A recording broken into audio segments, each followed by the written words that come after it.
Welcome back, everyone. Ready for another deep dive? Today we're tackling Applied Materials, ticker symbol AMAT. Their recent financial report has got people talking, and we're here to break it all down. It's definitely a fascinating one. Right. We're talking record revenue, but some headwinds in their guidance that are making analysts a little jittery. So is this stock about to take off, or are we looking at a potential tumble? Let's find out. Sounds good. Now, most people probably haven't heard of Applied Materials, but they're actually crucial to pretty much all the tech we use. That's the interesting thing. They might not be a household name, but they're absolutely essential. Exactly. They're behind the scenes, quietly making the equipment that creates the chips that power our phones, computers, even cars. We're talking about the semiconductor industry, folks, and Applied Materials is providing the tools to make it all happen. And that industry, as you know, is the backbone of the global economy these days. It's really not an exaggeration to say that our modern world runs on these tiny chips. Okay, so let's look at their financial report. 5 years of record revenue and earnings, even beating expectations in the last quarter. Looks pretty good, right? On the surface, absolutely. But there's a twist. Their guidance for Q1 2025, not as strong as analysts were hoping for. That's got some people wondering if this incredible growth streak is about to end. It's definitely a point of debate. So is this a warning sign or just a temporary bump in the road? What do you think? Well, you have to look at the broader context. For one thing, Applied Materials is in a prime position to take advantage of the massive growth we're seeing in AI chips. They're projecting a doubling of their advanced node revenue in 2025, which is directly related to AI. So even if there's a slowdown in other areas, this AI boom could keep them growing. That's the thinking. The report itself really highlights the long-term potential of AI and energy-efficient computing, both of which rely heavily on the kind of materials engineering that Applied Materials specializes in. They're the leaders in this space, right? Absolutely. Now, they also mentioned this wide economic moat. Sounds like something out of medieval times, but I'm guessing it's a good thing in business terms. It is. Think of it as a company's ability to stay ahead of its competitors. For Applied Materials, their moat is built on their technological leadership and the fact that they offer a whole package of integrated solutions. It's tough for others to copy what they do. So it's like a shield, protecting their market share. Exactly. And things like their EPIC platform, which is a collaborative R&D effort, make that moat even wider. They're always pushing the boundaries and staying ahead of the curve. There's always a but, though, right? The report also mentioned some geopolitical risks, specifically related to China. They do a lot of business there, don't they? They do. About 30% of their revenue actually comes from China. Which makes them very reliant on that market. Precisely. And with all the trade tensions and potential policy changes, that's a big unknown for investors. Would you agree? Absolutely. Geopolitics can be unpredictable, and any changes could directly impact Applied Materials' bottom line. It's something to watch closely. For sure. Now, even with these potential challenges, there's one area where Applied Materials seems to be doing really well. Their services business. Yes, their Applied Global Services segment, or AGS, they're seeing double-digit growth there, which is pretty impressive. What's driving that growth? It's about providing ongoing support for the equipment they've already sold. So it's not just about selling new stuff, it's about those long-term service agreements. But it creates a more consistent revenue stream. Exactly, and that helps to balance out the ups and downs of the semiconductor equipment market, which can be very cyclical. It's like a safety net for them. That's a good way to put it. Plus, they're increasing their profitability in this segment by streamlining operations and implementing value-based pricing. Smart move. Okay, so we've got this interesting mix, record revenue, but softer guidance, potential risks with China, but a really strong services business. How are analysts interpreting all of this? Well, the report cites a whole range of price targets from analysts, some more optimistic than others. It's a bit of a mixed bag. No clear consensus then. Not really. And what's the report's take? Did they think Applied Materials is a buy right now? They seem to suggest that the current share price, which is actually lower than their fair value estimate, could be a good entry point for long-term investors. But they also emphasize the importance of understanding those near-term headwinds we talked about. So long-term potential, but some short-term question marks sounds like a classic investment dilemma. We need to dig a little deeper to get a clearer picture. In the next part of our deep dive, we'll explore those financial details in depth. Right, so let's get into the numbers. In fiscal year 2024, Applied Materials pulled in a whopping $27.18 billion in revenue. Wow, that's a lot of zeros. It is. To give you some context, their market cap is currently around $139.58 billion. So this is not a small company by any stretch. No kidding. And what about profitability? What kind of net income are we talking about? Their net income for the year was $7.18 billion, which translates to earnings per share of $8.61. So they're not just generating revenue, they're also turning it into solid profits. Okay, that's good to hear. Now let's circle back to that softer guidance for Q1 2025. What numbers are they actually projecting? They're anticipating total revenue of about $7.15 billion for the quarter, plus or minus $400 million. So that's a year-over-year increase of roughly 7%. But some analysts were hoping for a bit more. So 7% growth, is that considered bad in this industry? Not necessarily bad, but it does suggest a potential slowdown compared to the kind of rapid growth they've had recently. It's important to note that their non-GAAP earnings per share guidance is $2.29 plus or minus 8.18. Again, showing growth, but maybe not at the pace some were expecting. Interesting. So Q1 2025 will be a key period to watch. Will this softer guidance be a blip or a sign of things to come? Exactly. We have to watch those trends closely and understand what's driving them. Now, the report also breaks down their performance by different business segments. Let's get into that. How's each segment doing? Okay, so their semiconductor systems segment, which is really their core business, is projected to bring in around $5.3 billion in revenue for Q1 2025. That's an 8% year-over-year increase. So even with the softer guidance overall, this core segment is still performing relatively well. It is. And within that segment, they're seeing strong growth in their advanced node revenue, driven by demand for those AI chips we were talking about. That makes sense. And what about Applied Global Services, the one that provides all the service and support for their equipment? That's AGS, right? They're forecasting revenue of around $1.65 billion for that segment in Q1 2025. That's a 12% jump year over year. So as you said earlier, this segment provides some nice stability. It's really interesting how that services business kind of balances out the more cyclical nature of selling the equipment itself. Exactly. Now, their display and adjacent market segment is a lot smaller, only about $175 million in projected revenue for the next quarter. Clearly, the semiconductor business is really what drives Applied Materials. Okay, but they're not the only player in the game. Who are some of their main competitors in this semiconductor equipment market? Well, you've got ASML and KLA Corporation, for starters. Names. Big players, yeah. Globally, each company has their own strengths and their own ways of doing things. So what sets Applied Materials apart? What's their edge? A few things. Their portfolio is huge, with a lot of highly enabling technologies. They really emphasize those integrated solutions, and their collaborative R&D platform, that EPIC platform, is unique. It's not just selling a piece of equipment here and there. They're providing these whole solutions for specific manufacturing challenges. And of course, they've got that wide economic moat we talked about earlier. Exactly. They're in a strong position. It's not easy for competitors to just come in and take their market share. Now, the report mentioned a possible slowdown in investment rates in certain ICAP-PS areas. What does ICAP-PS even stand for? Oh, yeah. ICPS, it stands for Industrial, Consumer, Automotive, Power, and Sensors. So it's a pretty broad range of applications for those chips. And what they're seeing is some potential softening in demand in those specific areas, which could impact Applied Materials. It's another thing contributing to that softer guidance. I see. So it's not just a general slowdown. It's specific areas that are showing some weakness. Right, you got to look at the specifics. Speaking of trends, let's talk about Applied Materials' own stock performance over time. How have they been doing? Yeah, it's always good to look at the historical performance. Of course, past performance isn't always a predictor of the future, but it can give us some insights. Definitely. So generally speaking, Applied Materials has been a solid performer in the stock market. Their stock price has gone up quite a bit in the last 5 years, which kind of mirrors the growth of the whole semiconductor industry. But I imagine it hasn't all been smooth sailing. Oh, no. Yeah. Like any stock, it goes up and down. Over on market conditions, investor sentiment, company-specific news, all sorts of things can affect the price. Like that softer guidance we talked about. Exactly.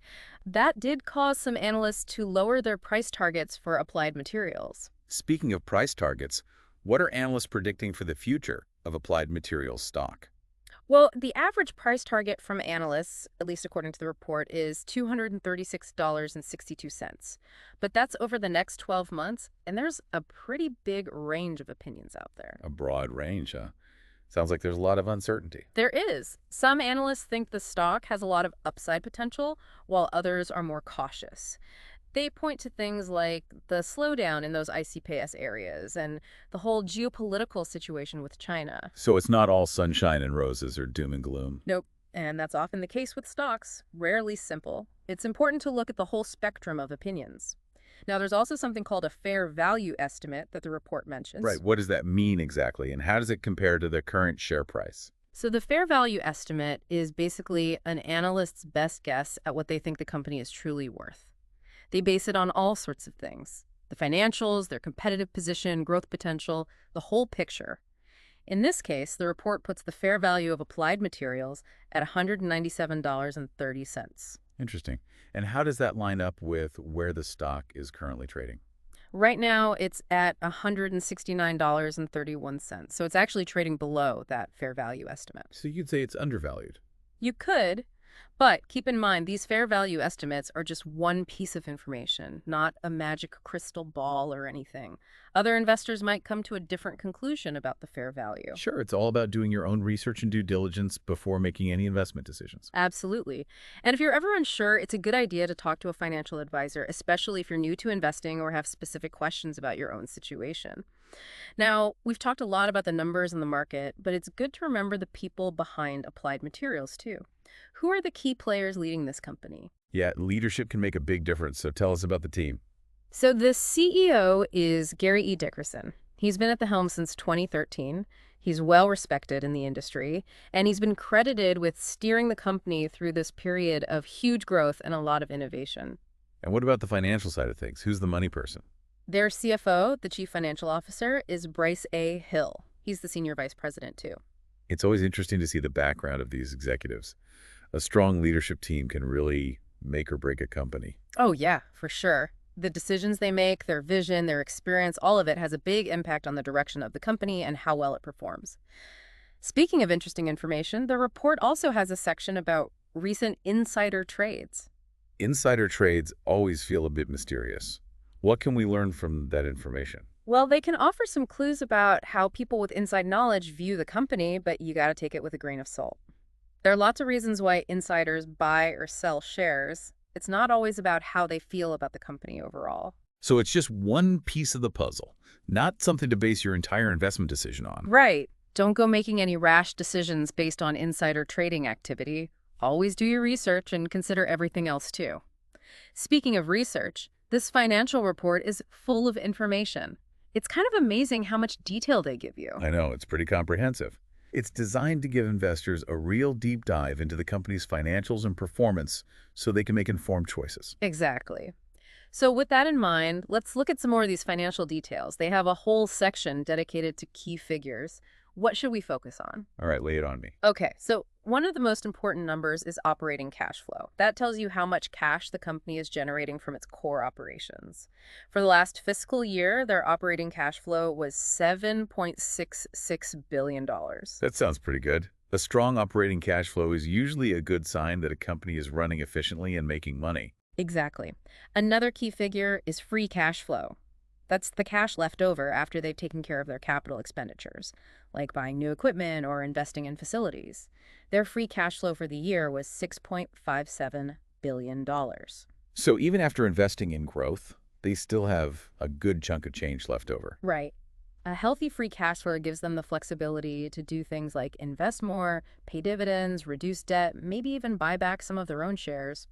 It's a good sign. It's like having options, having that financial cushion to make smart moves. Precisely. And if you look at their balance sheet, they have a really good cash position. Cash and short-term investments add up to $9.47 billion. Yeah, that's a lot of cash. And how about debt? Are they carrying a lot of debt? Total debt is $6.26 billion. So Wow. actually their cash on hand is more than their debt, which is a positive sign financially. Good to know. Less risky for investors. Yeah. Their long-term investments total $2.79 billion, which tells you they're serious about future growth and development. It's amazing how all these pieces come together to paint a financial picture. It is, like a big puzzle. Yeah. Now, they also go into financial ratios in the report, which are helpful for understanding a company's efficiency and profitability. Ratios can be useful. Yeah. They can help investors see beyond the raw numbers. What are the important ratios for Applied Materials? One to look at is return on assets, or ROA. That tells you how well the company is using its assets to make a profit. For the last year, their ROA was 5%. Okay, and what about return on equity, or ROE? That's the one focused on how much profit they're generating for their shareholders, right? Right. Their ROE was 9.11%. That means that for every dollar a shareholder invested, the company earned 9.11 cents in profit. That's pretty good. It is. Another important ratio is return on capital employed, or ROCE. That one considers both debt and equity financing. Their ROCE was 7.89%, which means they're using their capital well to generate returns for everyone. This is a lot of financial data to process, but it's good to know these ratios exist. They do, and they give you valuable insights into the company's performance. Now, for investors who are looking for income, let's talk about their dividend. Oh yeah, dividends are important for people who want that regular income stream. Yeah. What's the story with Applied Materials? They do have a history of paying dividends. Their most recent dividend payout was $0.33 per share. And the dividend yield. What's that looking like? Right now, it's sitting at about 0.19%. Not super high, but it's something. Something to consider, especially for people who want a mix of growth and income. Exactly. Dividends can be a nice bonus for investors. Okay, so we've covered a lot here. Record revenue, softer guidance, geopolitical risks, a strong services business. Lots to think about. It is a complex picture. So the big question is, what does all this mean for investors? Should you buy this stock or not? That's the question, isn't it? And as we've seen, it's not so simple. There are good arguments on both sides. Well, let's break it down then. What are the pros of investing in Applied Materials? Well, for starters, the semiconductor industry itself has huge long-term growth potential. Demand for chips is only going to increase as technology keeps advancing, and AI is a big part of that. So they're in a growing market, which is always a good sign for investors. Right, and Applied Materials is the leading provider of the equipment that makes those chips, so they're really well positioned to capitalize on that growth. Makes sense. And they have that wide economic moat, which gives them a real advantage over the competition.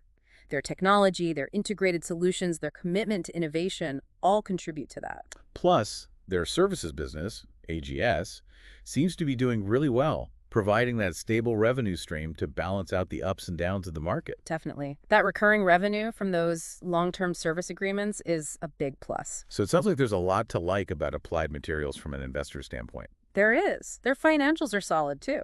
Healthy cash flow, good balance sheet, and they've been consistently profitable. Those are all good things. But I know there are some potential downsides too. What are the risks investors should be aware of? Well, the biggest one right now is that softer guidance for Q1 2025. Even though they're still forecasting growth, it's not as much as some people were hoping for. Could indicate a slowdown. Right, and we can't forget about their exposure to China. Definitely. With all the geopolitical uncertainty surrounding China, that's a major risk factor. So it sounds like Applied Materials could be a bit of a risky investment, but with the potential for high rewards. Yeah, I think that's a fair way to put it. There's definitely growth potential, but there are some big risks to consider too. It sounds like this might be a better stock for investors with a longer time horizon. I think that's a smart approach. If you're looking for quick gains, this might not be the right stock for you. But for investors who are in it for the long haul, this current share price could be a good opportunity, especially since it's trading lower than their fair value estimate. Okay, so bottom line, what should our listeners do if they're thinking about investing in Applied Materials? Well, I always say the same thing. Do your research. Don't just rely on what you hear on the news or what analysts are saying. Look at the reports, understand their place in the market, and think carefully about the risks. It's all about making informed decisions. Absolutely. And don't forget, past performance isn't a guarantee of future results. Investing always has some level of risk. Well, this has been a truly deep dive into Applied Materials and the semiconductor industry. It's incredible how complex it all is. It is. I think it's a good reminder that even the tech we use every day has these fascinating stories behind them, with innovation and competition and global economics and even politics all playing a role. And for anyone who's interested in learning more about the stock market, be sure to check out our YouTube channel. We've got tons of deep dives on all sorts of companies and industries to help you make smart investment choices. Don't forget to subscribe and hit that bell icon so you don't miss any future episodes. And thanks for supporting our channel. Thanks for joining us, everyone. This has been The Deep Dive.